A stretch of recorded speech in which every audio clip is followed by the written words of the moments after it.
Hello అండి. మన current generation పిల్లలు భగవంతుడిని, భక్తిని, సనాతన విలువలను తెలుసుకోకుండా పెరుగుతున్నారా? చూస్తుంటే అవును అని అనిపిస్తుంది. 80% మంది పిల్లలు ఎంటర్‌టైన్‌మెంట్ మాత్రమే తెలుసుకొని నిజమైన ఆధ్యాత్మిక బలం కోల్పోతున్నారు. కేవలం మన వల్ల.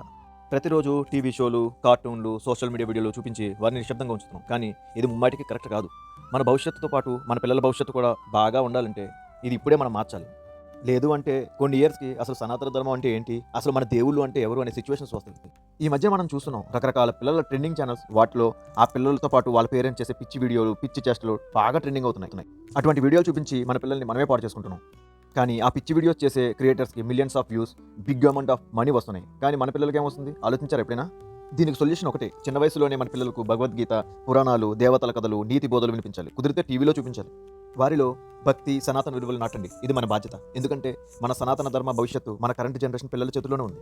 ప్రతి పేరెంట్ గుర్తుంచుకోండి. పిల్లలకు డివోషనల్ వీడియోస్, స్టోరీస్, సాంగ్స్ వినిపించు. కుదిరితే అట్లీస్ట్ మంత్లీ అయినా వారిని ఇంటి దగ్గరలో ఉండే టెంపుల్‌కి తీసుకెళ్ళండి. భక్తి పట్ల బలమైన పునాది ఈ చిన్న వయసులోనే వేయాలి. గుర్తుపెట్టుకోండి, మన సనాతన ధర్మం రక్షణ మన చేతుల్లోనే ఉంది. ఈ సనాతన ధర్మ జై Sriram. Thanks for watching path of ధర్మ.